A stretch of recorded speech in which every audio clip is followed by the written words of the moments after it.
বঙ্গমানিয়া তোমাদের কাছে আজকে কোনো ডেইলি ব্লগ দিচ্ছে না, দিচ্ছে একটা নতুন প্লেসের সন্ধান তোমাদের সকলকে।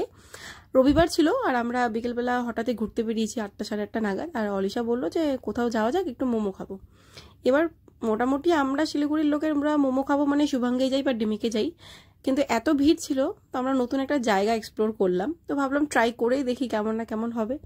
আর সেই জন্যই ভাবলাম যে একটা ভিডিও বানাতেই পারি, তোমাদের সাথে শেয়ার করব কেমন লাগে। আচ্ছা, অ্যাড্রেসটা পরে বলছি, আগে বলি দোকানটার নাম হচ্ছে সৃজনা। আর তোমরা মেনু কার্ডটা দেখে নাও, ভীষণ কম প্রাইস এখানে আমি বলতে পারি। 10 টাকা চা থেকে শুরু, আর বসার জায়গাও মিনিমাম জায়গা, মানে তোমরা যদি 10 জন যাও সেখানে বসতে পারবে। প্রথমে আমরা অর্ডার করলাম ঝোল মোমো, যেটা আমরা প্রথমবার ট্রাই করছি। তারপরে অর্ডার করলাম একটা হানি চিলি মোমো, এটাও আমরা প্রথমবার ট্রাই করছি। আরেকটা নেওয়া হয়েছিল নর্মাল চিকেন নুডলস। এবার আসি রিভিউতে। আমরা এখন ঝোল মোমো ট্রাই করছি, ফার্স্ট টাইম।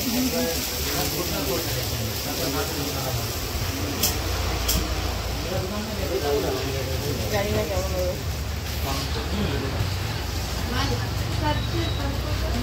ভালো ভালো না ব্যাপারটা।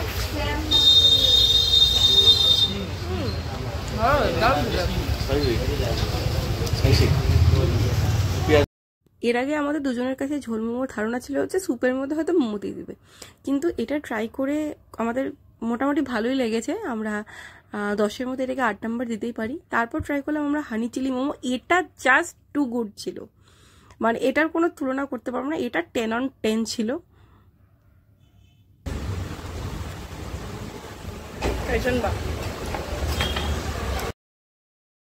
তোমরা যারা যারা এই দোকানটায় যাবে, সৃজনা দোকানটার নাম, প্লিজ এই মোমোটা তোমরা কিন্তু একবার ট্রাই করো। হানি চিলি মোমো 70 বা 60 এরকম প্রাইস নিয়েছিল, খুব রিজনেবল প্রাইস এখানে।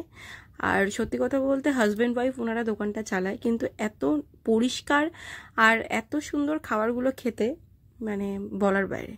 এবার যদি আসি নুডলসটায়, নুডলসটা আমাদের অ্যাভারেজ লেগেছে, মানে এর থেকে হয়তো বেটার হতে পারতো, কারণ আমরা যে খাবারগুলো খেয়েছি ভালো, সেগুলো বেশি ভালো খেয়ে ফেলি, যার জন্য নুডলসটা আমাদের মোটামুটি লেগেছে। কিন্তু তোমরা যারাই যাবে এখানে, তোমরা প্লিজ হানি চিলি মোমোটা আর ঝোল মোমোটা একবার ট্রাই করো, করি তোমাদের ভালো লাগবে। আর এবারে সেই অ্যাড্রেসে যদি আমরা জাংশন থেকে যাই, তাহলে ডান হাতে ডেমিক পড়বে, ডেমিক পার করেই তোমরা সৃজনা পেয়ে যাবে।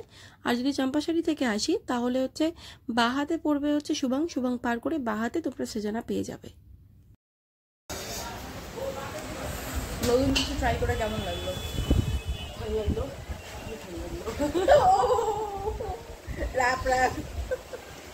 এবার দোকানটা তোমরা বাইরে থেকে দেখে নাও, সৃজনা নাম। আর আমার এই ভিডিওটা তোমাদের কেমন লাগলো অবশ্যই জানিও, আর নতুন কোনো সাজেশন বা টিপস থাকলে আমাকে কিন্তু কমেন্ট সেকশনে দিতে ভুলো না।